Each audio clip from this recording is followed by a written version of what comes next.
Hello बच्चों। आज के इस भाग में आपकी पाठ्य पुस्तक के पाठ 9 में संकलित मैं और मेरा देश निबंध, जिसके लेखक कन्हैयालाल मिश्र प्रभाकर जी हैं, के विषय में चर्चा करेंगे।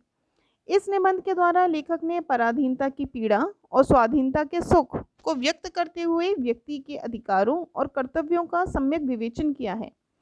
राष्ट्र के मान सम्मान के साथ किसी व्यक्ति का मान सम्मान व गौरव जुड़ा होता है। राष्ट्र के संदर्भ में ही व्यक्ति की सही पहचान होती है। इन सभी विचारों को प्रभाकर जी ने अपने इस निबंध में बहुत ही खूबसूरती से उकेरा है। पाठ के आरंभ में लेखक कहते हैं कि मुझे हमेशा पूर्णता का अनुभव होता था। लेखक कहते हैं कि मैं अपने आप का जीवन पूर्ण मानने के लिए मुझे जो जो चाहिए था वो सब मुझे मिला था। उसे स्नेह करने वाला परिवार मिला था, ऐसा पड़ोस मिला था जिससे ममता दुलार पाकर वो बड़ा हुआ था। समाज के ज्ञान भंडार का उपयोग कर उसे अपनी सेवाओं का दान देकर उसकी सेवा लेकर लेखक बड़ा हो चुका था। वह अपने नगर के लोगों का सम्मान करता था, वो भी उसका सम्मान करते थे। उसे अपनी ज़रूरतें पूरी करने के लिए बहुतों की ज़रूरत पड़ती थी और वो भी बहुतों की ज़रूरतें पूरी करता था। लेखक को जो कुछ चाहिए था वह सब उसे मिला था। उसके पास सब कुछ था, उसका घर, उसका पड़ोस और उसका नगर। लेकिन लेखक को इससे पूर्णता का बोध तो होता था, लेकिन एक दिन अचानक उसके इस आनंद की दीवार में दरार पड़ गई, जिसे लेखक ने मानसिक भूकंप कहा। बच्चों, यहाँ पे एक शब्द आया है, मानसिक भूकंप। मानसिक भूकंप का अर्थ होता है नवीन विचारों के आने से मन में जो पुराने विश्वास होते हैं उनका टूटना मानसिक भूकंप कहलाता है। लेखक के साथ भी ऐसा ही हुआ।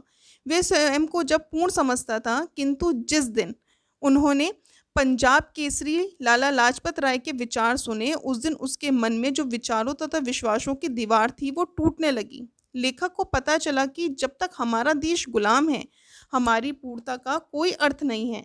विचारों के इस परिवर्तन को लेखक ने मानसिक भूकंप कहा है। बच्चों, लेखक कहते हैं कि जब पंजाब केसरी लाला लाजपत राय के एक वाक्य ने ही लेखक की पूर्णता की जो ठसक थी उसे अपूर्णता की कसक में बदल दिया। वह वाक्य था, मैं अमेरिका गया, इंग्लैंड गया, फ्रांस गया और संसार के दूसरे देशों में भी गया। भारतवर्ष की गुलामी की लज्जा का कलंक मेरे माथे पर लगा रहा। लाला जी की इस बात ने लेखक के मन में मानसिक भूकंप ला दिया। वो ये सोचने पर मजबूर हो गया कि हमें चाहे स्वर्ग के सातों सुख मिल जाएं, अगर हमारा देश गुलाम है तो हम इससे ज़्यादा हीन कहीं नहीं हो सकते। सारे उपहार और सारे साधन हमारे लिए तब गौरवहीन हो जाएंगे। हम हमेशा ये सोचते हैं कि अजीब भला एक आदमी अपने इतने बड़े देश के लिए कर ही क्या सकता है। तो लेखक यहाँ पर बहुत ही सुंदर उदाहरण भी देते हैं, ये कहने के लिए कि सिर्फ हम अपनी रोजी रोटी कमाने के लिए या सिर्फ 2 वक्त की रोटी के लिए या सिर्फ अपनी ये जिम्मेदारी निभाने के लिए कि ये तो किसी बड़े आदमी का काम है, किसी धनिक का काम है या किसी वैज्ञानिक का काम है, अपनी जिम्मेदारी को दूसरे पर नहीं लाद सकते। हर व्यक्ति अपने तरीके से अपने देश के सम्मान को बचा सकता है। इस कारण से उन्होंने एक बहुत ही सुंदर उदाहरण दिया। लेखक का कहते हैं कि हर आदमी अपने अपने स्तर पर देश हित में भूमिका निभा सकता है। उसके लिए उसे बहुत बड़ा वैज्ञानिक या बहुत बड़ा धनी नहीं होना चाहिए। उन्होंने एक उदाहरण स्वामी रामतीर्थ के साथ जापान में घटी घटना का उदाहरण देते हुए कहा कि जब स्वामी रामतीर्थ एक बार जापान गए तो वे रेल में यात्रा कर रहे थे कि एक दिन ऐसा हुआ कि उन्हें खाने को फल नहीं मिले और उन दिनों फल ही उनका भोजन था। गाड़ी एक स्टेशन पर ठहरी, किंतु उन्होंने फल की खोज की लेकिन उन्हें नहीं मिले। तो अचानक उनसे के मुंह से निकल गया, जापान में शायद अच्छे फल नहीं मिलते हैं। लेकिन तभी एक जापानी युवक जो अपनी पत्नी को प्लेटफॉर्म पर छोड़ने आया था, उसने यह सब सुन लिया। सुनते ही वह अपनी बात बीच में छोड़कर भागा और कहीं से एक टोकरी ताजे फल लाया। वे फल उसने स्वामी रामतीर्थ को भेंट करते हुए कहा, लीजिए, आपको ताजे फलों की जरूरत थी। स्वामी जी ने समझा कि ये कोई फल बेचने वाला होगा और उसके दाम पूछे, पर उसने दाम लेने से इनकार कर दिया और बहुत आग्रह करने पर भी उसने कहा, आप इनका मूल्य अगर मुझे देना चाहते हैं तो कृपा करके यहाँ से जाकर अपने देश में बिल्कुल मत कहिएगा कि जापान में अच्छे फल नहीं मिलते हैं। ठीक इसके विपरीत एक अपने बुरे कार्य से देश का हित भी लोग कर सकते हैं। इसके लिए भी लेखक जापान के पुस्तकालय में घटी एक घटना का उदाहरण देते हैं, जहां युवक किताब से चित्र चुराकर अपना तथा अपने देश का नाम खराब करता है। हर व्यक्ति को कोई भी कर्म करने से पहले इस बात का ध्यान रखना चाहिए कि वह कर्म देश के अनुकूल है या प्रतिकूल, क्योंकि ये घटनाएं देखने में या सुनने में छोटी हो सकती हैं, लेकिन इनका जो अनुभव है वो हर एक नागरिक के लिए स्पष्ट है। देश का हर एक नागरिक अपने देश के साथ बंधा हुआ है। देश की हीनता और गौरव का फल उसे मिलता है तथा उसकी हीनता और गौरव का फल देश को भी मिलता है। यहाँ पर रा- जो लेखक हैं वो ये कहते हैं कि देश का नागरिक होने के नाते लेखक कौन कौन से हमारे कर्तव्य और सम्मान होने चाहिए उसका भी उल्लेख करते हैं। वो कहते हैं कि जैसे हम अपने लाभ तथा सम्मान के लिए हर एक छोटी छोटी बातों पर ध्यान देते हैं, वैसे ही अपने देश के लाभ तथा सम्मान के लिए भी छोटी छोटी बातों पर ध्यान देना चाहिए। यह हमारा कर्तव्य है।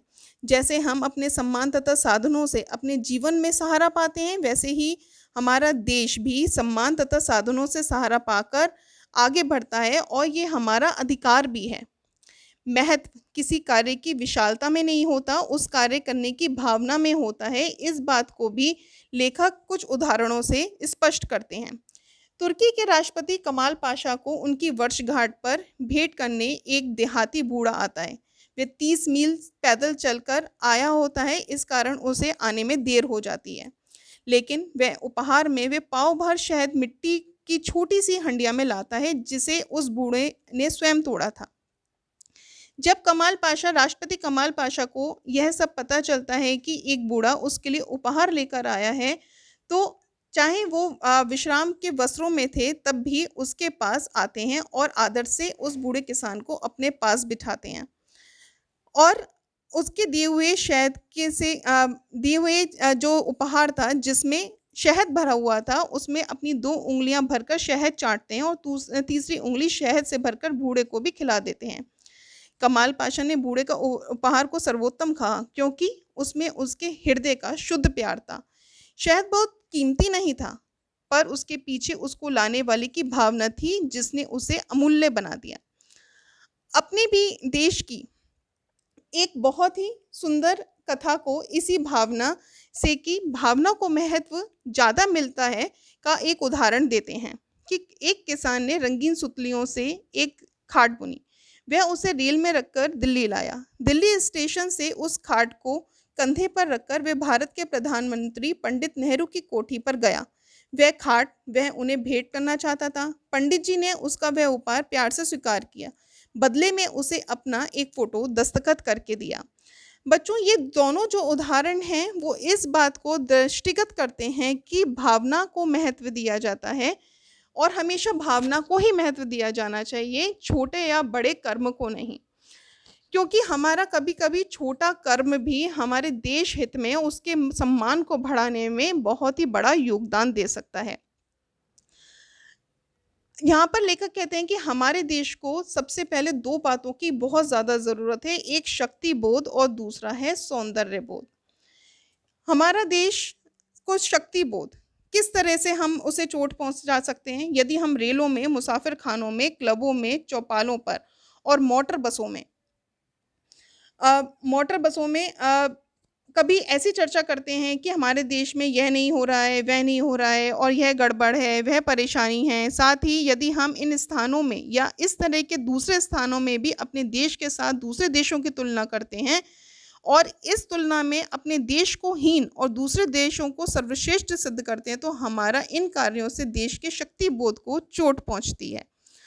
इसी तरह से अपने देश के सौंदर्य बोध को हम किस प्रकार आघात पहुंचाते हैं, इसका भी लेखक ने वर्णन किया है। यदि हम कभी केला खाकर छिलका रास्ते में फेंक दें, अपने घर का कूड़ा बाहर फेंकते हैं, मुंह में गंदे शब्दों से गंदे भाव प्रकट करते हैं, इधर की उधर की इधर लगाते हैं, अपना घर, दफ्तर, गली गंदा रखते हैं, होटलों, धर्मशाला में या दूसरे ऐसे स्थानों में, जीनों में, कोनों में पीक थूकते हैं, उत्सवों, मेलों, रेलों और खेलों में ठेलम ठेल करते हैं, निमंत्रित होने पर भी समय से लेट पहुंचते हैं और वचन देकर भी घर आने वाले को समय नहीं देते हैं या और किसी तरह से किसी भी रूप में सुरुचि और सौंदर्य को ठेस पहुंचाते हैं, तो हमारा इन कार्यों से देश के सौंदर्य बोध को आघात लगता है।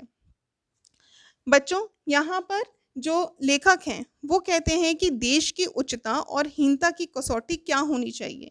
वास्तव में देश की उच्चता और हीनता की कसौटी है चुनाव। यदि देश के नागरिक यह समझते हैं कि चुनाव में किसे अपना मत देना चाहिए और किसे नहीं, तो वे देश उच्च है। और जहाँ के नागरिक गलत लोगों के उत्तेजक नारों या व्यक्तियों के गलत प्रभावों में आकर मत दे देते हैं और सही चयन के बिना उम्मीदवार खड़ा कर देते हैं, वो देश हीन है। क्योंकि उपयुक्त जो उम्मीदवार होता है वो आपके देश को हीनता की ओर और गर्त की ओर ही ले जाता है।